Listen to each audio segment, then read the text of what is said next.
Welcome to Daily Current Affair. Today is 17th of November 2022. The question is, which state has ordered to complete ban on public display of weapons and songs glorifying violence? That is A. Punjab. Punjab government ने अभी अभी क्या किया है, जैसे हमारे पास शादियां होती है, बहुत सारे पब्लिक इवेंट्स होते हैं, जैसे शादियां होती है या कुछ और चीज़ें होती हैं, ठीक है, किसी भी तरह का फंक्शन होता है, फेस्टिवल होता है, तो उसमें वेपन्स वगैरह कुछ लोग होते हैं ना कि अपनी वेपन्स गन्स वगैरह लेके आते हैं, ठीक है, अपनी शो केस करते हैं कि हमारे पास गन्स हैं, फिर उनमें फायर करते हैं, तो वो भी कंप्लीट बैन हो गया है. और गानों के अंदर जो ग्लोरीफाइंग, जो वॉयलेंस से रिलेटेड गाने हैं, ठीक है, उनको भी इन्होंने कम्प्लीटली बैन कर दिया है. किसने? पंजाब गवर्नमेंट में. ठीक है, पंजाब में आजकल गवर्नमेंट कौन है? आम आदमी पार्टी की गवर्नमेंट है. Has completely ban on the public display of weapons. ठीक है, डिस्प्ले मतलब कि पब्लिक में हम वेपन्स को डिस्प्ले नहीं कर सकते. And songs glorifying the violence, इस तरह के गाने जिसमें बहुत सारी वायलेंस, हिंसा भड़काई जाए जिन गानों के थ्रू, उनको कम्प्लीटली बैन कर दिया है पंजाब गवर्नमेंट ने. The order also indirect that the complete ban will impose in carrying the showing off weapons in public gathering. जिस तरह हमारे पास शादियाँ होती हैं, रिलीजियस प्लेसेस होते हैं, फंक्शंस होते हैं, इवेंट्स होते हैं, उसमें हम क्या करते हैं, वेपन्स शो करते हैं कई लोग, ठीक है, वो भी कम्प्लीटली बैन हो गया है. So who has been elected as IOA Indian Olympic Association Athletes Commission member? That is Gagan Narang, Mary Kom, PV Sindhu and Mirabai Chanu, or all of the above. So answer is E, that is all of the above. अभी क्या है, जो Indian Olympic association है, इन्होंने 10 members को choose किया है as a member of the commission. ठीक है, कमीशन के मेंबर के लिए. ठीक है, Indian Olympic association athlete commission में 10 मेंबर इन्होंने चूज़ किए हैं. कौन कौन से? एक MC Mary Kom, PV Sindhu, Mirabai Chanu and Gagan Narang. ये चारों की फ़ोटो यहाँ पे है. ठीक है, इसमें से हमारे पास टोटल 10 हैं, तो 5 मैन हैं और 5 वुमेन है. और आपने ये याद रखना है, ये वेरी इंपॉर्टेंट है, कि एक विंटर ओलंपियन है हमारे पास, शिवा केशवन. ठीक है, ये एकमात्र विंटर ओलंपियन है. बाकी सारे दूसरे ओलंपिक प्लेयर्स हैं. लाइक टेबल टेनिस में शरद कमल है, वेरी वेरी इंपॉर्टेंट नेम. ठीक है, वोमेन हॉकी में कैप्टन रानी रामपाल है. भवानी देवी फेंसिंग में है, वेरी वेरी इंपॉर्टेंट नेम. ठीक है, बजरंग लाल ये रोवर है. ठीक है, former shot putter Om Prakash Singh Karhana, ये भी इसमें एडिड है. So major Dhyan Chand Khel Ratna award 2022 is to be given to, मैंने अभी भी बताया था, शरद कमल टेबल टेनिस से हैं. ठीक है, ये बहुत ही अच्छे प्लेयर हैं. इनको क्या मिल रहा है? मेजर ध्यानचंद खेल रत्न अवार्ड 2022 भी मिल रहा है. ठीक है, इन्होंने 3 गोल्ड मेडल जीते हैं अभी CWG में. ठीक है, एकमात्र भारतीय हैं जिन्होंने 3 मेडल जीते हैं CWG में. एक ही CWG में कॉमनवेल्थ गेम्स में 3 medal. I am not sure about gold medals, but इन्होंने 3 मेडल जीते हैं. ठीक है, that is Sharath Kamal Achanta. So answer is A, major Dhyan Chand Khel Ratna award most किसको दिया जाता है? Most spectacular and outstanding performance by the sportsman over the period of time. मतलब कि 4 साल के पिछले 4 सालों में जिसने बहुत ही अच्छा, मतलब कि बहुत ही ज़्यादा अच्छा काम किया है खेल में, उसको बोलते हैं मेजर ध्यानचंद खेल रत्न अवार्ड, उसको दिया जाता है. उसके बाद दूसरे नंबर पे आते हैं अर्जुन अवार्ड. अर्जुन अवार्ड कौन से होते हैं? जिनकी काफ़ी अच्छी परफॉर्मेंस रही होती है पिछले 3-4 सालों में. ठीक है, और जिनमें लीडरशिप क्वालिटी भी है, स्पोर्ट्समैनशिप भी है, सेंस ऑफ डिसिप्लिन भी है, उनको अर्जुन अवार्ड दिया जाता है. Dronacharya award is given to the coaches. ठीक है, ये याद रखना, ये काफ़ी पूछा जाता है कि द्रोणाचार्य अवार्ड किससे रिलेटेड है, दैट इज कोचेस.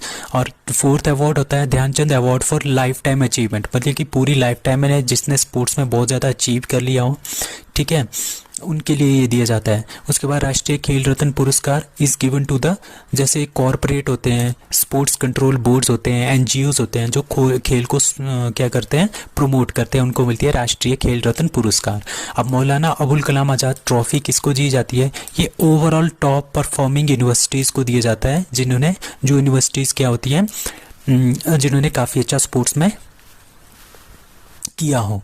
ठीक है, अभी सरदार सिंह है और अभिनव बिंद्रा है. ठीक है, ये दोनों इंटरनेशनल ओलंपिक एसोसिएशन के मेंबर हैं. ठीक है, आपने ये ध्यान रखना है. सरदार सिंह ये हॉकी से थे, अभिनव बिंद्रा आपको पता है शूटिंग से हैं. इन दोनों को मेंबर बनाया इंटरनेशनल ओलंपिक कमीशन का.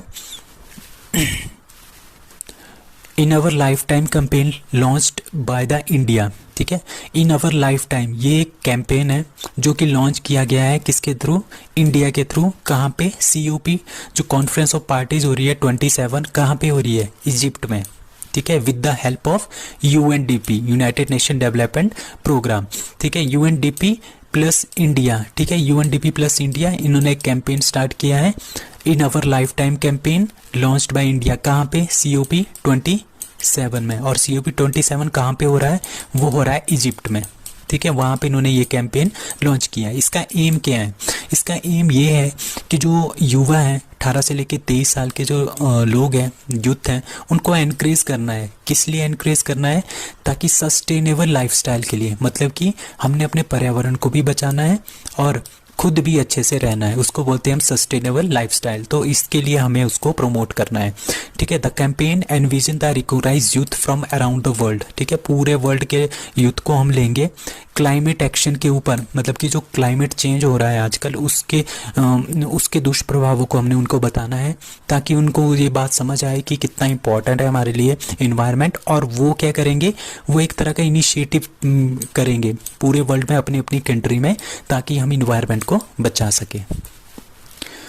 सो Under 19 T20 Men World Cup is going to be organized at that is Sri Lanka, ठीक है। जो अंडर 19 मेंस का T20 वर्ल्ड कप जो 2024 में है वो होगा श्रीलंका में। अंडर 19 का T20 वर्ल्ड कप जो 2026 में है वो होगा जिम्बाब्वे एंड नामीबिया में। अब फीमेल की बात करते हैं, under 19 women T20 world cup 2023, ये पहला एडिशन है वुमेन का, ठीक है, वो होगा साउथ अफ्रीका में। Under 19 women T20 world cup 2025 Malaysia and Thailand, और 2027 का बांग्लादेश एंड नेपाल में। सो international Gita Mahotsav to be organised from November 19 to December 6 at that is Kurukshetra Haryana. तो कुरुक्षेत्र हरियाणा में इंटरनेशनल गीता महोत्सव जो है वो ऑर्गेनाइज किया जाएगा। वेरी वेरी इंपॉर्टेंट क्वेश्चन, ये सभी एग्जाम्स के लिए काफ़ी इंपॉर्टेंट क्वेश्चन है। सो कुछ और क्वेश्चन की बात करते हैं। बेटी बचाओ बेटी पढ़ाओ 22 जनवरी 2015 को स्टार्ट किया था पानीपत हरियाणा से। PM जनधन योजना 15 अगस्त 2014 को started from 28 August 2014 to open zero balance account, ठीक है। मेक इन इंडिया कब स्टार्ट हुआ था, 2014 में। स्वच्छ भारत मिशन 2014 में। इंद्रधनुष योजना 25 दिसंबर 2014, ये वैक्सीनेशन से रिलेटेड है। अब उज्ज्वला योजना 1 मई 2016 से बलिया UP से स्टार्ट हुआ था इसका फर्स्ट एडिशन, और सेकंड एडिशन इसका 10 मई 2021 से स्टार्ट हुआ था महुआ MP से। ये काफ़ी इंपॉर्टेंट क्वेश्चन है। आयुष्मान भारत योजना 23 सितंबर 2018 को स्टार्ट हुआ था झारखंड रांची से। ये बहुत ही इंपॉर्टेंट क्वेश्चन है, कहीं ना कहीं आपको ये जरूर मिलेगा क्वेश्चन पेपर में।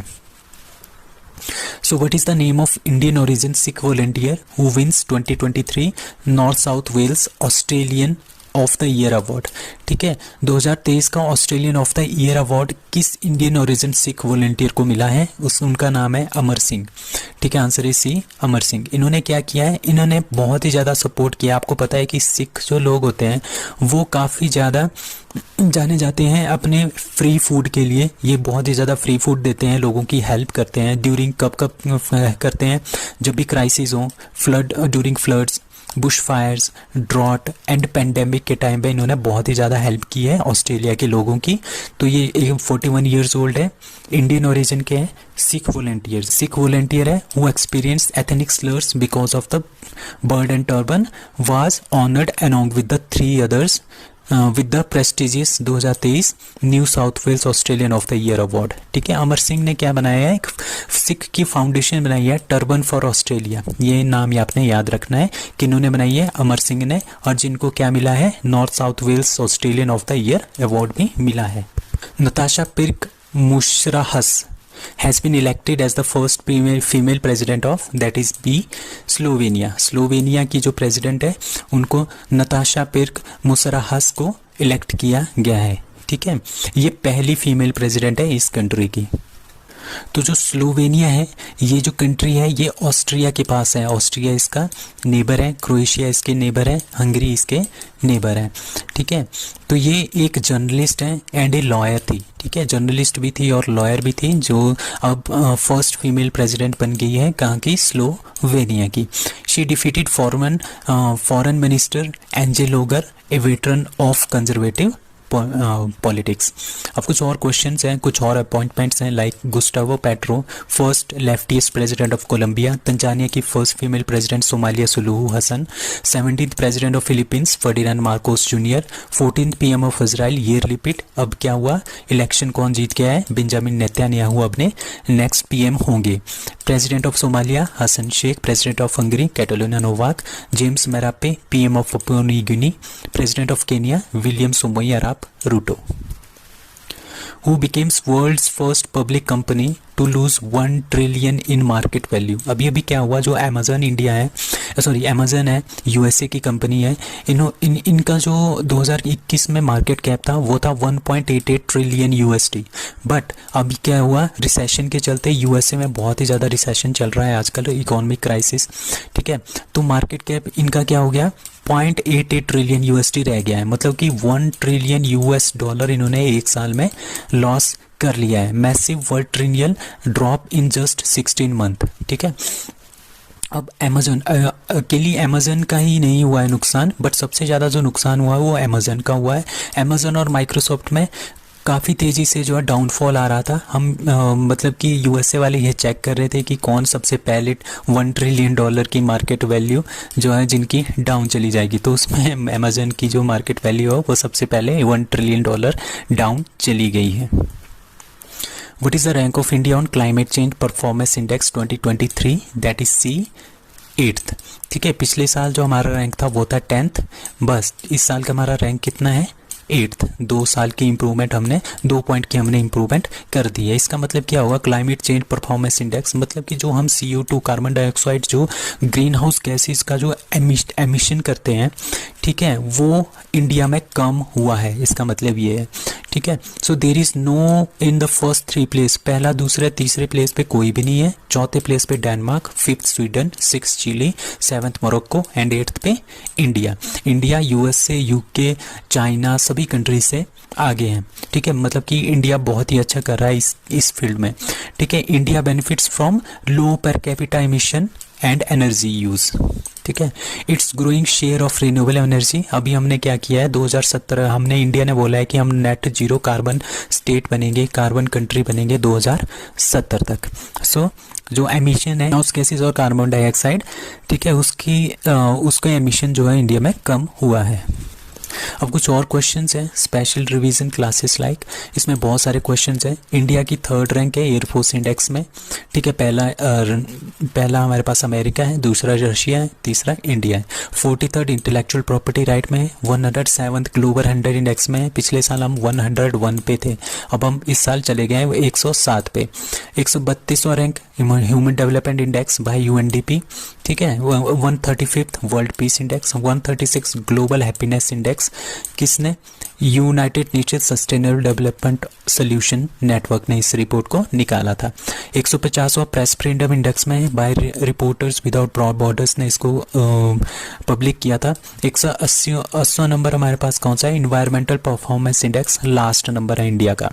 सो youngest grand master of the world that is Abhimanyu Mishra 13 years. FIDE International Federation of Chess, ये एस्टेब्लिश हुआ था पेरिस में, फ्रांस में इन 1924। ये सारी की सारी जो न्यूज़ है ये हम करेंगे, चेस की न्यूज़ है, ठीक है। हेडक्वार्टर कहाँ पे फिडे का, ल्यूसानी स्विट्जरलैंड में। Chairman of FIDE Arkady Dvorkovich. Vice chairman, ये वेरी इंपॉर्टेंट है, हमारे इंडिया के विश्वनाथन आनंद। 73rd जो ग्रैंड मास्टर है, ये ग्रैंड मास्टर्स हैं चारों। 73rd grand master Bharat Subramaniam Tamil Nadu के हैं। 74th राहुल श्रीवास्तव तेलंगाना के हैं। 75th प्रणव वी तमिलनाडु के हैं। और 76 ये लेटेस्ट है, दैट इज़ प्रणव आनंद बेंगलुरु 2022 में ये बने थे। उसके बाद first state to start free breakfast to first and fifth class students, that is Tamil Nadu. बाल बजट, पहली स्टेट इंडिया की जो बाल बजट मतलब कि किड्स के लिए बजट इन्होंने स्टार्ट किया है, that is Madhya Pradesh. Chief minister of Tamil Nadu MK. Stalin. Dugong conservation reserve gulf of Mannar में है, पाक वे में, तमिलनाडु में। Tamil Nadu chief minister MK. Stalin inaugurated school of excellence and model scheme in the state in the presence of Delhi chief minister Arvind Kejriwal. अब सिरपी क्या है, student in response police initiative, ये जो start किया है वो स्टार्ट किया है तमिलनाडु ने। ठीक है। Newest high court of India, that is Amaravati. First lithium cell manufacturing plant, that is Tirupati Andhra Pradesh, 270 megawatt hour का ये प्लांट है। अब फॉरेस्ट रिपोर्ट 2022 में हम जानेंगे कि फॉरेस्ट रिपोर्ट में क्या क्या आया था। Most forest cover Madhya Pradesh में है, most percentage of forest that is Mizoram में है, most increase in forest that is Andhra Pradesh, least forest cover and percentage of forest that is Haryana. So that's all for today, thank you.